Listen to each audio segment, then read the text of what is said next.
All right, let's check out this recipe for this week. So I thought I'd try something a little different, and that is to show you the recipe.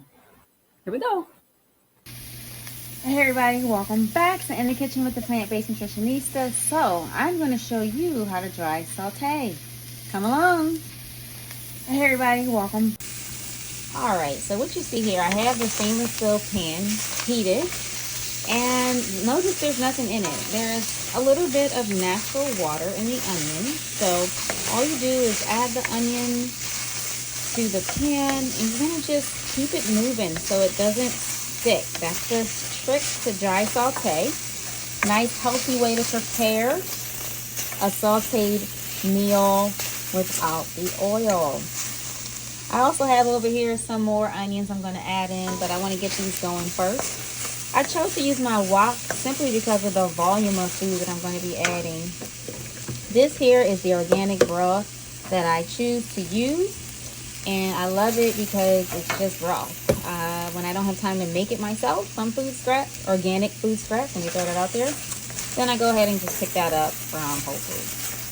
So you'll know when the onions are done, they're going to become a little translucent and they're going to start to brown a little bit. You see they're browning more in the pan, see, than you will on the onion. However, you're going to pick up that browning with the broth. You can also use water for this, and you will saute your onions without oil. So for those of you who are trying to kick heart disease, high cholesterol, and you don't need to add any more sticky substances into your body, i.e. sugar, oil, you can dry saute and the food tastes amazing. It really, really does. So we're going to let these go a little bit more. I'm going to add a few more onions, and then I'm going to toss in just maybe a tablespoon of the broth, and we'll get it fully dry sauteed, and then I'll go ahead and add in some herbs and spices, and then I'm going to add in some zucchini I already have chopped up. We're going to let that saute down as well. Again, it's going to be a dry saute with the zucchini, and then I'm going to mix it in with some brown rice. Initially, I was going to do like a quinoa saute, but I just realized I am out of quinoa. I thought I had a larger bag in stock. I didn't look hard enough, honestly. But I don't think I have any more quinoa. I think I really ate a lot of that during the colder months. So we're going to just use some brown rice instead. I made that just to keep it moving. And it'll be like a nice zucchini brown rice medley, and it's just another thing you can do with the foods you have if you don't want to roast and you want to do something really quick. So I'll see you when it's all done. Bye. All right, so what you see here, I have the stainless steel pan heated, and notice there's nothing in it. All right, so real quick, I just added all the onions in. I want to show you, see how the pan is starting to get a bit brown. You can see some of that there. Those are some of the natural sugars. So what we're going to do is, once this is translucent enough, for me, I'm going to go ahead and add the broth, just a splash, because you don't want to soak your onions. You just want enough to pick up the natural sugars that are accumulating in the pan from the dry saute. It's a little onion skin there. All right, so you see some of these are becoming brown. Yeah, you see all that? See? So that'll all get picked up. Oh, I should mention this only works in a stainless steel pan, and I highly recommend you use a wooden spoon. This is also a great time to decide what herbs and spices you want to add. I typically have quite a bit, and I always love to add a little cumin when I'm dry sauteing onions. Looks like I need some more. And I love exploring spices. So I think what I'm going to do tonight is use this Baltic curry spice. And I just bought some more black pepper. I'm going to use some of that. I'm going to add some sumac. Woolworths food. Guys, I brought this back from Africa. Love it. And yes, they have a Woolworths. Where is it? Oh, I don't have any more garlic. That's fine. I'm going to go ahead and use my ginger powder. You know what? I think I have fresh ginger. Well, either way, ginger will get in. I think I have fresh ginger over there. So either way, we'll get ginger in there. And I'm going to add some garlic in just a minute. I've got to chop it up. I forgot to pull it down. So, anywho, I just want to focus this video on the dry saute method. And then you can try this with pretty much any type of saute you want to do.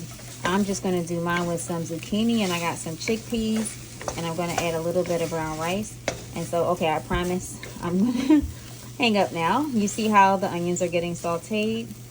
They're starting to become translucent compared to the...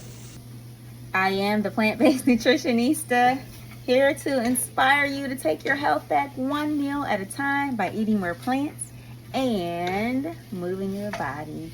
We'll see you soon. Bye. I am the plant-based nutritionista.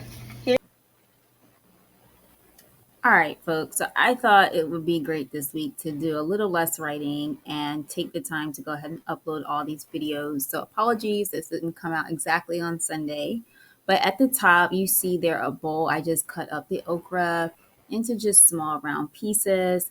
I tossed it with some paprika and probably some ginger and maybe a few other spices. Just make it your own. Choose the flavors you enjoy.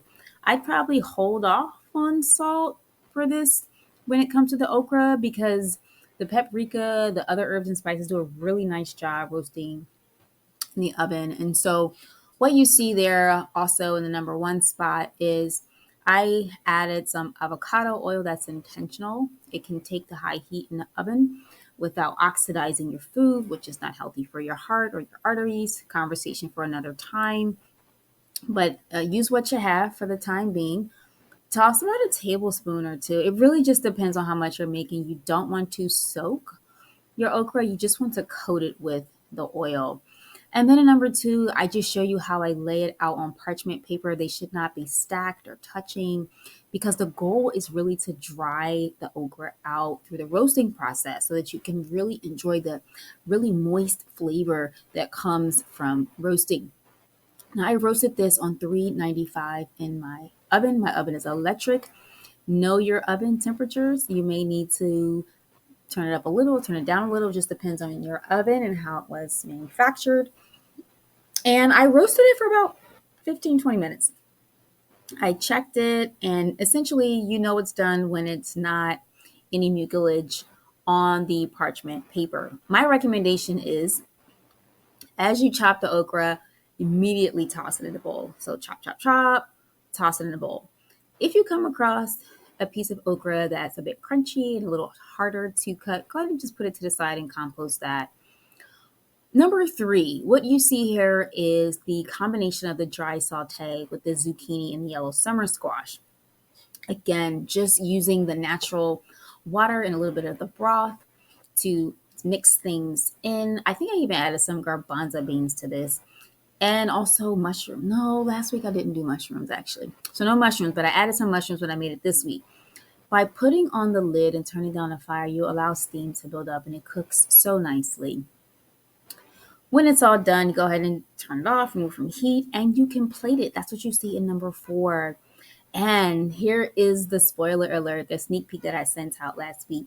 I literally just rinsed off some of the freshly harvested purple basil we received from Bread and Butter Farms and some of their rosemary. And I chopped the rosemary very finely. I chopped the basil a bit small as well. Definitely a rough chop, but small because the small pieces matter in terms of the feel on your palate and you being able to enjoy the fragrance and flavor while eating it. And so what I did was I made it as a nice topping. Think of like a crunch, if you will. Now it wasn't crunchy, but just think of those crunchy toppings or the crusted tops you can get when you roast something in the oven. Well, I had that in mind. And then after I added the basil and the rosemary, I went ahead and chopped up some chives. I love fresh chives and just spread it over the topping there of the brown rice with the zucchini mixture and the garbanzo beans and the basil and the rosemary. And as you can see, just letting some naturally fall on the plate. I wanted to add some additional healthy fat to my meal, so I went ahead and used The other half of an avocado I had in the refrigerator. I just scooped it out, put some nice slices in it from top to bottom, sprinkled it with some Himalayan salt, and then I had a few cherry tomatoes left over from last week's farm share. So I just rinsed them off and cut them top to bottom and plated it. So my plate has a lot of nice color, texture, and variety when it comes to nutrient density. Herbs may be small, but they are powerful. And so I always look for the opportunity to add herbs and spices, especially when they're fresh, to my meals. And I encourage you to do the same. So I hope this particular walkthrough of a recipe without words, but just with video this week was helpful and maybe even transformative for some people.